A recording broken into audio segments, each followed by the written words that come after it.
Hello students, last video la nama meaning of monopolistic competition, long run and short run equilibrium in monopolistic competition பத்தி நம்ம discuss பண்ணோம்.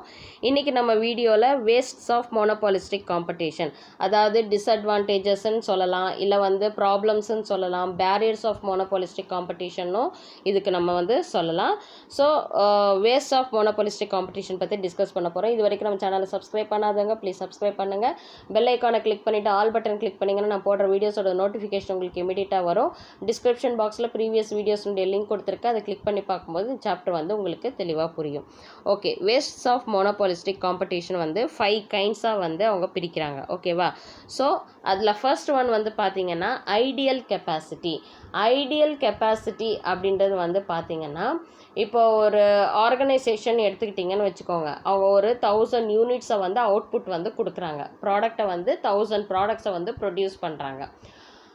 ஆனால் 1000 ப்ராடக்டை produce பண்ண வேண்டிய இடத்துல அவங்க 800 ப்ராடக்டை மட்டும்தான் ப்ரொடியூஸ் பண்ணுறாங்க. அப்போ அந்த 200 ப்ராடக்ட் அந்த கெப்பாசிட்டி இருக்குது பாருங்கள், அதை தான் ஐடியல் கெப்பாசிட்டி அப்படின்னு சொல்கிறோம். அந்த அன்யூஸ்டு போர்ஷன், அதாவது 1000 அவுட்புட்டுக்கு யூட்டிலைஸ் பண்ண வேண்டிய மெஷின்ஸ் ஆகட்டும் சரி, ரா மெட்டீரியல்ஸ் ஆகட்டும் சரி, இல்லை லேபர் ஹவர்ஸ் ஆகட்டும் சரி, இதை அவங்க என்ன பண்ணுவாங்க, இருந்தும் அதை யூஸ் பண்ணாமல் 800 ப்ராடக்ட் அவுட்புட்டை மட்டும் அவங்க கொடுக்குறாங்க.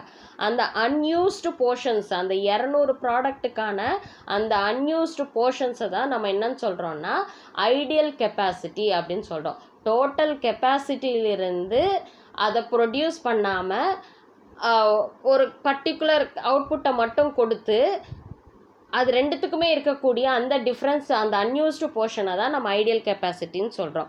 So unutilised capacity is the difference between the optimum output that can be produced and the actual output produced by the firm. So unutilised capacity அப்படின்னா என்ன? அதாவது பயன்படுத்தாத திறன்கள். பயன்படுத்தாத திறன்கள்னால் அது மிஷின்ஸாக இருக்கலாம், இல்லை ஃபெசிலிட்டிஸாக இருக்கலாம், இல்லை ஒர்க்கர்ஸினுடைய ஹவர்ஸாக இருக்கலாம், ரா மெட்டீரியல்ஸாக இருக்கலாம். இதை என்ன பண்ணுறாங்க, யூட்டிலைஸ் பண்ண மாட்டேன்றாங்க. அதனுடைய கெப்பாசிட்டியை யூட்டிலைஸ் பண்ணாமல் இருக்கிற அதை தான் நம்ம ஐடியல் கெப்பாசிட்டின்னு சொல்கிறாங்க. இந்த அன்யூட்டிலைஸ்டு கெப்பாசிட்டினா என்ன அப்படின்னு பார்த்தீங்கன்னா, ஆப்டிமம் அவுட்புட், ஆக்சுவல் அவுட்புட் இருக்குது. ஆக்சுவல் அவுட்புட், ஆப்டிமம் அவுட்புட்டுன்னா நம்ம 1000 அவுட்புட் எப்போவுமே நம்ம ப்ரொடியூஸ் பண்ணுறது optimum output.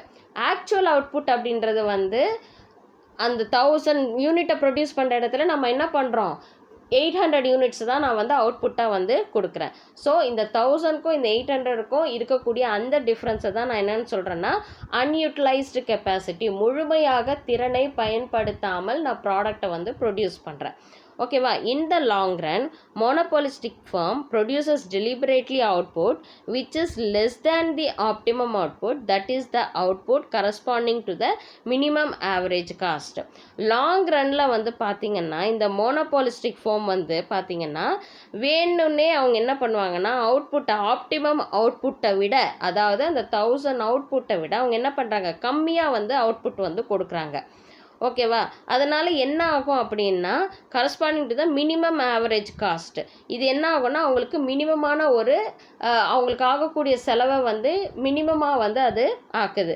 This is done so mainly to create artificial scarcity and raise price. ஏன் 1000 யூனிட் ப்ரொடியூஸ் பண்ணக்கூடிய இடத்துல அவங்க 800 யூனிட் அவங்க ப்ரொடியூஸ் பண்ணுறாங்க அப்படின்னா அந்த ப்ராடக்ட்டுக்கான ஒரு பற்றாக்குறையை அவங்க அந்த இடத்துல ஏற்படுத்துகிறாங்க. அவங்களால 1000 ப்ராடக்ட்ஸை ப்ரொடியூஸ் பண்ணி அவுட்புட்டை கொண்டு கொடுக்க முடியும் மார்க்கெட்டுக்கு. ஆனால் இவங்க என்ன பண்ணுறாங்க அப்படின்னா அந்த ப்ராடக்ட்டுக்கான ஒரு ஸ்கேர்சிட்டியை அவங்க க்ரியேட் பண்ணுறாங்க, ஆர்டிஃபிஷியலாக க்ரியேட் பண்ணுறாங்க. அதாவது இப்போ சர்க்கரையை பதுக்கி வச்சுட்டு சர்க்கரைக்கான ஒரு டிமாண்டை ஏற்படுத்திட்டு அப்புறம் அவங்க சர்க்கரையை பதுக்கி வச்ச சர்க்கரையை வெளியே கொண்டு வரும்போது என்ன பண்ணுவாங்க, அதிகப்படியான விலைக்கு விற்பாங்க. அதை தான் இந்த இடத்துல செய்கிறாங்க. ஸோ இந்த மோனோபாலிஸ்டிக் காம்படிஷனில் இதெல்லாம் பாசிபிலிட்டி, இந்த ப்ராப்ளம்ஸ் எல்லாம் இருக்குது அப்படின்னு தான் சொல்கிறாங்க. ஓகேவா? ஸோ இந்த அன்யூட்டிலைஸ்டு கெப்பாசிட்டியை ஏன் பண்ணுறாங்க அப்படின்னா ஒரு ஆர்டிஃபிஷியல் ஸ்கேர்சிட்டியை உருவாக்கி அந்த ப்ராடக்டினுடைய ப்ரைஸை அதிகப்படுத்துறது தான் இதனுடைய reason. This leads to excess capacity which is actually a waste in monopolistic competition. So இப்போ எக்ஸஸாக வந்து அந்த கெப்பாசிட்டியை வந்து ஆக்சுவலாக எக்ஸஸாக ஒரு கெப்பாசிட்டியை நம்ம யூட்டிலைஸ் பண்ணாமல் நம்ம என்ன பண்ணுறோம், அதை வேஸ்ட் பண்ணிடுறோம். அதை வந்து யூஸ் பண்ணாமல் நம்ம வந்து விட்டுடுறோம். அதாவது ப்ராஃபிட் அதிகமாக எடுக்கணும் அப்படின்றதுக்காக நம்ம என்ன பண்ணிடுறோம், நம்ம இருக்கிற ஆக்சுவல் கெப்பாசிட்டியை தாண்டி நம்ம என்ன பண்ணிடுறோம், அந்த கெப்பாசிட்டியை அந்த திறனை வந்து நம்ம பயன்படுத்தாமையே நம்ம வந்து விட்டுடுறோம். So in diagram 5.9 MF quantity of output refers to unused capacity. So இந்த டயக்ராமில் நீங்கள் பார்த்தீங்கன்னா இங்கே எம்எஃப்னு இருக்குது, அதாவது குவான்டிட்டி அவுட்புட். இந்த ஓஎக்ஸ் ஆக்சிஸ்ன்றது வந்து அவுட்புட் ஆஃப் குவான்டிட்டி. ஸோ இதில் வந்து பார்த்திங்கன்னா ஓஎஃப் அப்படின்ற அவுட்புட்டை வந்து அவங்க கொடுக்க முடியும். ஆனால் அவங்க எவ்வளோ அவுட்புட்டை கொடுக்குறாங்க, ஓஎம் அப்படின்ற அவுட்புட்டை கொடுக்குறாங்க. இந்த எம்எஃப் இருக்கு இல்லையா, ஸோ அந்த எம்எஃப் அப்படின்றது அந்த டிஃப்ரென்ஸ் தான் வந்து பார்த்திங்கன்னா என்னன்னு சொல்கிறாங்க, அன்யூஸ்டு கெப்பாசிட்டின்னு சொல்கிறாங்க. அந்த டிஃப்ரென்ஸ் தான் என்ன சொல்கிறாங்க, அன்யூஸ்டு கெப்பாசிட்டி சொல்கிறாங்க. If OF is produced the society will get larger quantity with lower price. Suppose OF அப்படின்ற அந்த எக்ஸஸ் கெப்பாசிட்டியை வந்து அவங்க ப்ரொடியூஸ் பண்ணாங்க அப்படின்னா, ஓஎம் அப்படின்னும் பொழுது ஆட்டோமேட்டிக்காக அங்கே ஆர்டிஃபிஷியல் ஸ்கேர்சிட்டியை உருவாக்குறாங்கன்னு அர்த்தம். அவங்களால ஓஎஃப் அவுட்புட்டை வந்து கொடுக்க முடியும், ஆனால் அவங்க என்ன பண்ணுறாங்க, ஓஎம் அவுட்புட் தான் வந்து கொடுக்குறாங்க. அப்போ அந்த இடத்துல ஆர்டிஃபிஷியல் ஸ்கேர்சிட்டியை க்ரியேட் பண்ணி அந்த ப்ராடக்ட்டுக்கான ப்ரைஸை இன்க்ரீஸ் பண்ணுறாங்க. சப்போஸ் ஓஎஃப் அதாவது ஹோல் கெப்பாசிட்டியையும் வந்து முழு திறனையும் வந்து அவங்க உபயோகப்படுத்தி ஒரு ப்ராடக்டை வந்து ப்ரொடியூஸ் பண்ணுறாங்க அப்படின்னா ஆட்டோமேட்டிக்காக அந்த ப்ராடக்ட்டும் வந்து மார்க்கெட்டில் அவைலபிலிட்டியாக இருக்கும். And at the same time அந்த ப்ராடக்டினுடைய ப்ரைஸும் வந்து எப்படி இருக்கும், கம்மியாக இருக்கும். புரியுதா? ஸோ அப்போது ஐடியல் கெப்பாசிட்டி அப்படின்றது வந்து ஃபஸ்ட்டு ப்ராப்ளமாக வந்து மோனோபாலிஸ்டிக் காம்படிஷனில் பார்க்கப்படுது. ரெண்டாவது அன்எம்ப்ளாய்மெண்ட்.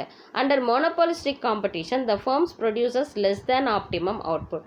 ஸோ நம்ம பார்த்தோம் மோனோபாலிஸ்டிக் காம்படிஷனை பொறுத்த வரைக்கும் கம்பெனிஸ் தட் இஸ் ஆர்கனைசேஷன்ஸ் எல்லாம் என்ன பண்ணுது, ஆப்டிமம் அவுட்புட்டு, அதாவது நான் சொன்ன எக்ஸாம்பிள் நான் சொன்ன மாதிரி 1000 அவுட்புட்டை விட கொடுக்க முடியும், ஆனால் அந்த இடத்துல அவங்க வந்து கம்மியாக தான் வந்து கொடுக்குறாங்க.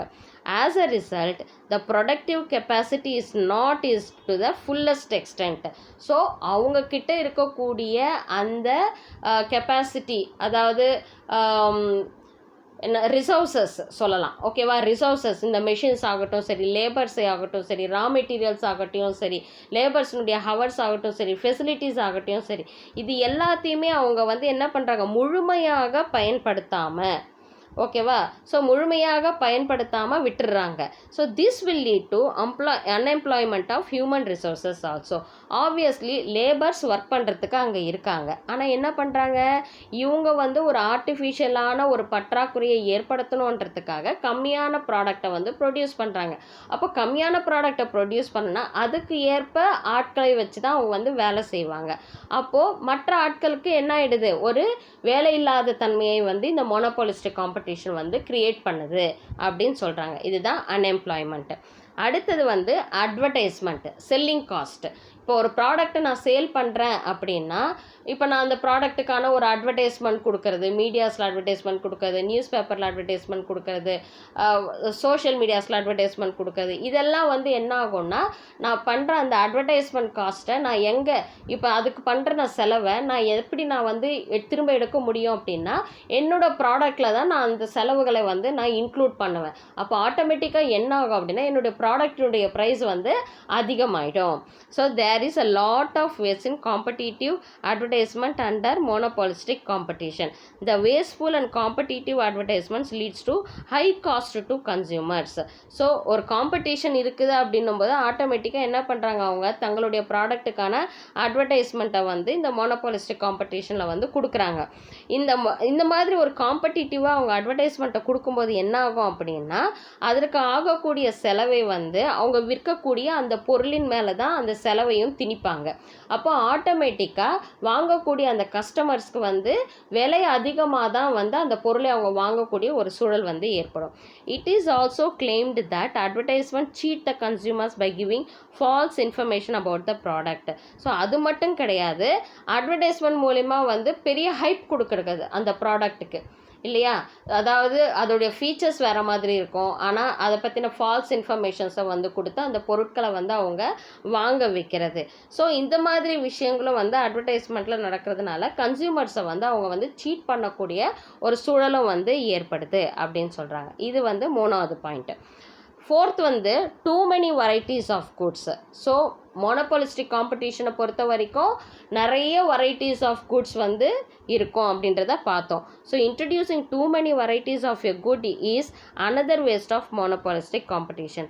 த goods differ in size, shape, style and colour.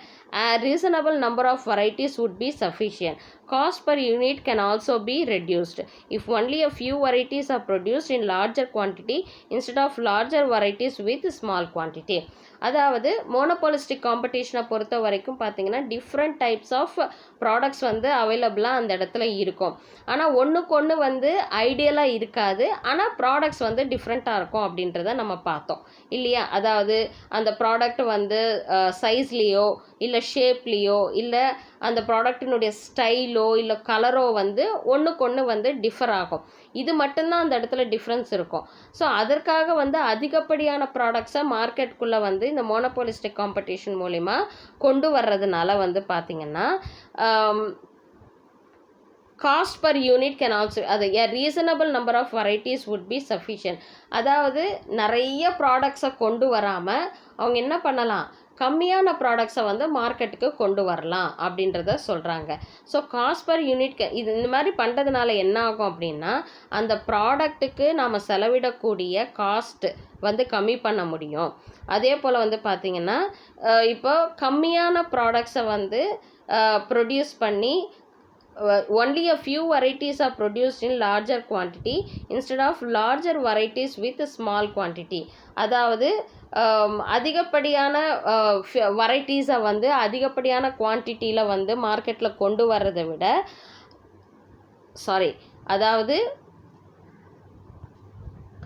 அதாவது நிறைய வெரைட்டிஸை வந்து ஸ்மால் குவான்டிட்டிஸில் கொண்டு வர்றதை விட few varieties R produced in larger quantities. கம்மியான ப்ராடக்ட்ஸை வந்து அவங்க வந்து என்ன பண்ணலாம், லார்ஜர் குவான்டிட்டியில் வந்து கொண்டு வரலாம் அப்படின்னு சொல்கிறாங்க. ஓகேவா? ஸோ நிறைய வெரைட்டிஸை வந்து கம்மியாக கொண்டு வர்றதை விட ஓகேவா, ஸோ கம்மியான வெரைட்டிஸை அதிகமான குவான்டிட்டியில் வந்து கொண்டு வந்தால் நல்லாயிருக்கும் அப்படின்றத வந்து சொல்கிறாங்க. ஸோ இந்த ப்ராப்ளம் வந்து மோனோபாலிஸ்டிக் காம்படிஷனில் வந்து இருக்குது அப்படின்னு சொல்கிறாங்க. அடுத்தது inefficient firms. Under monopolistic competition, inefficient firms charge prices higher than their marginal cost. இப்போ மோனோபாலிஸ்டிக் காம்படிஷனில் பொறுத்த வரைக்கும் ஆர்கனைசேஷன்ஸ்லாம் என்ன பண்ணுறாங்க, ஃபர்ம்ஸ் என்ன பண்ணுறாங்க அப்படின்னு வந்து பார்த்திங்கன்னா அவங்களுடைய ப்ராடக்ட்டுக்கான ப்ரைஸை வந்து மார்ஜினல் காஸ்ட்டை விட அதிகமாக வந்து வைக்கிறாங்க. ஓகேவா? மார்ஜினல் அவங்களுக்கு ஆகக்கூடிய அந்த மார்ஜினல் எக்ஸ்ட்ரா ஆகக்கூடிய அந்த செலவை விட அதிகப்படியான விலையை வந்து அந்த ப்ராடக்டில் வந்து திணிக்கிறாங்க. Such type of inefficient firms should be kept out of industry. So அந்த மாதிரியான ஒரு இன்எஃபிஷியண்ட்டான மக்களை ஏமாத்துகிற அந்த மாதிரியான இன்எஃபிஷியண்ட்டான ஃபர்ம்ஸ் வந்து அந்த இண்டஸ்ட்ரியில் வந்து இருக்கிறது வந்து நல்லது கிடையாது. But the buyers preference for such products mostly due to emotions enable the inefficient firms to continue to exist. ஆனால் சில பையர்ஸ் வந்து அந்த மாதிரியான ஒரு இன்எஃபிஷியன்ட் ஃபர்ம்ஸினுடைய ப்ராடக்டை வந்து விரும்பி வாங்குறவங்களா சில பேர் இருப்பாங்க. ஸோ அப்படி இருக்கிற பட்சத்தில் என்ன ஆகும் அப்படின்னா அவங்களும் மார்க்கெட்டில் வந்து இருக்கக்கூடிய அந்த மாதிரியான ஃபர்ம்ஸும் வந்து மார்க்கெட்டில் இருக்கக்கூடிய ஒரு சூழல் வந்து இருக்குது. So efficient firms cannot drive out in the inefficient firms because sometimes the efficient firms may not be able to spend money on attractive advertisement to lure the buyers.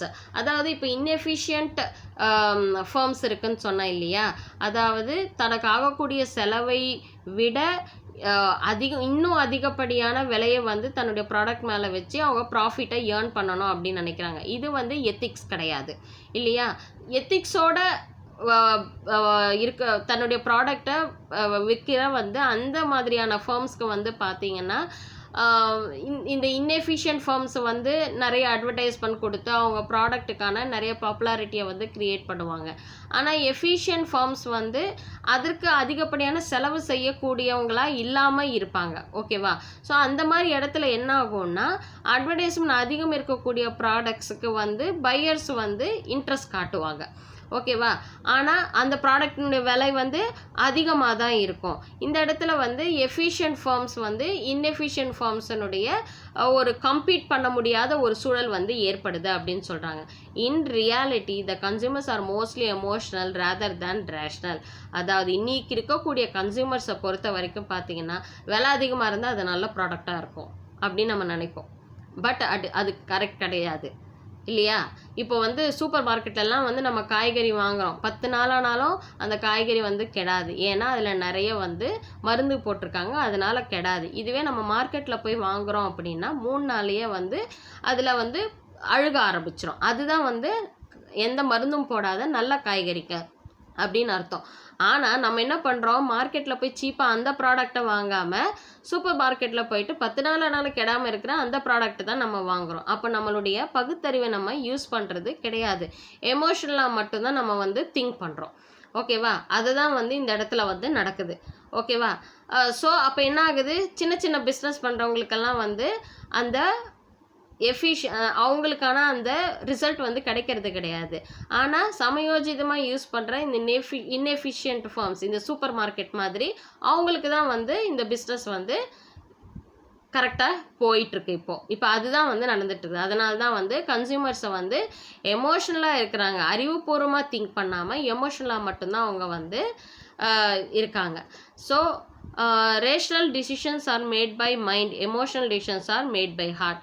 Rational decisions are made by mind, அதாவது நம்ம அறிவுக்கு ஏற்ற விஷயம் வந்து எப்போவுமே வந்து பார்த்திங்கன்னா கரெக்டாக அனலைஸ் பண்ணி ஒரு விஷயத்தை நம்ம அப்ரோச் பண்ணுவோம். எமோஷ்னலாக அப்படின்னு பார்த்தோன்னா நம்ம மனசுக்கு என்ன தோணுதோ அதை நாம் செய்வோம் இல்லையா? ஸோ இந்த இன்எஃபிஷியன்ட் ஃபார்ம்ஸ் வந்து மார்க்கெட்டில் வந்து சஸ்டெயின் ஆகுது அப்படின்னா அந்த இடத்துல வந்து எமோஷ்னல் டிசிஷன்ஸ் தான் இருக்குதே தவிர்த்து ரேஷ்னல் டிசிஷன்ஸ் அந்த இடத்துல கிடையாது அப்படின்னு சொல்கிறாங்க. ஸோ இதுதான் வந்து பார்த்தீங்கன்னா வேஸ்ட்ஸ் ஆஃப் மோனோபாலிஸ்டிக் காம்படிஷன். இதில் ஏதாவது உங்களுக்கு டவுட்ஸ் இருந்துச்சுன்னா கமெண்ட் செக்ஷனில் கமெண்ட் பண்ணுங்கள். உங்கள் டவுட்ஸை நான் கிளாரிஃபை பண்ணுறேன். ஸோ நெக்ஸ்ட் வீடியோவில் நம்ம பார்க்கலாம். தேங்க்யூ.